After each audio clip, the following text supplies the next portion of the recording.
Recently we went to Windsor Castle, and it's a place I've never ever been before. I've been to so many different castles around the UK, but Windsor, where the King lives now, is one place that I'd never ever seen. It's a remarkable place, and it's full of lavish, ornate decoration, but it does have some very dark secrets. Probably the most interesting part of the castle for me was St George's Chapel, where many royal weddings have happened, but also many royal burials. As we walked into the chapel, we slowly walked around, and we came across the grave of Queen Elizabeth II, where she had been laid to rest literally less than a month ago. The Queen, despite being the second longest reigning monarch of all time, is actually buried in a really small and quiet part of the chapel. The choir is the main part of the chapel, where lots of the ceremonies took place, and it was there where Queen Elizabeth II's body was lowered into the royal vaults. There's plenty of other kings and queens also buried there. For example, on one side you have Edward IV and his Queen Elizabeth Woodville, and bang opposite you have Henry VIII, and these two were at war with each other during the Wars of the Roses, but today they lay to rest, not too far from each other. But on the floor of the choir, in the centre, is a little marble slab, and it marks the burial place of Henry VIII, one of England's most brutal and notorious kings. But also interred there is Jane Seymour, his third wife. But next to them lies a king who was executed by his own people. But why on earth is Henry VIII and Charles I buried in the same vault, practically next to each other?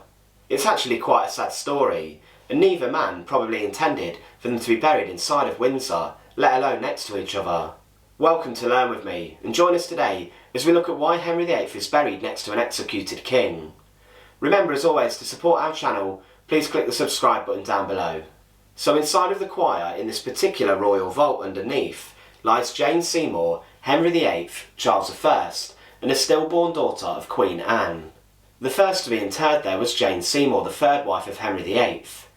Henry VIII had quested for a male heir for so long, and in Jane Seymour he found a woman that gave him that. She was, as mentioned, his third wife, and previously he had divorced Catherine of Aragon and executed Anne Boleyn. Jane Seymour was one of Anne's ladies-in-waiting, but she died following childbirth and giving birth to the successor, Edward VI. The king was overjoyed by the fact he had the son that he greatly wanted, but shortly after Jane succumbed to what we believe is childbed fever in Hampton Court Palace, the very place where she gave birth. Following her death, it's believed that her heart was actually interred inside of the chapel under the altar at Hampton Court, but her body was then taken to Windsor, where she was buried under the choir of St George's Chapel. She was given a queen's funeral, and it was clear that Henry VIII then wanted to be buried with his third wife when he passed. Jane died on the 24th of October 1537, and it was a few years before her husband then died. Henry VIII died on the 28th of January 1547, and he was surrounded by many religious people, such as the Archbishop of Canterbury. His death marked a huge change in England, with his son then coming onto the throne. But the king was given a huge state funeral. He was a man who, during his reign, he had overseen 70,000 people being executed in his realm, and he had killed some of his closest friends such as Thomas Cromwell and Sir Thomas More. But the English people greatly loved Henry VIII, and they respected their king, and they mourned for him greatly. But as per his instructions and will, Henry's body was then taken from London to Windsor, where he was then laid to rest in the same vault as Jane Seymour, his third wife. But there is a bit of an issue here. Henry VIII never wanted to be interred inside of Windsor Castle for a long period of time.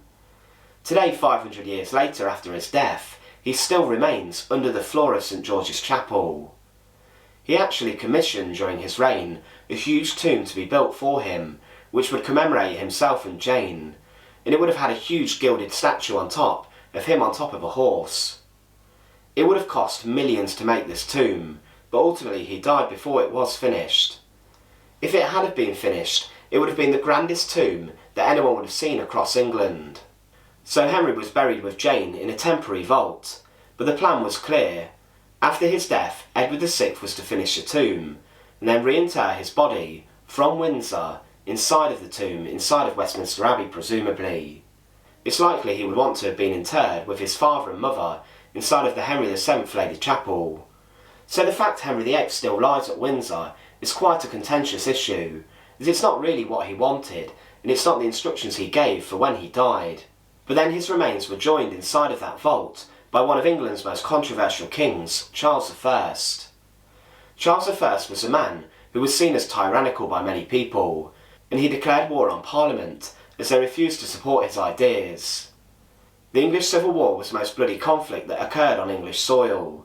Charles I eventually lost the war, and he was defeated by Cromwell and Parliament, who then placed him on trial.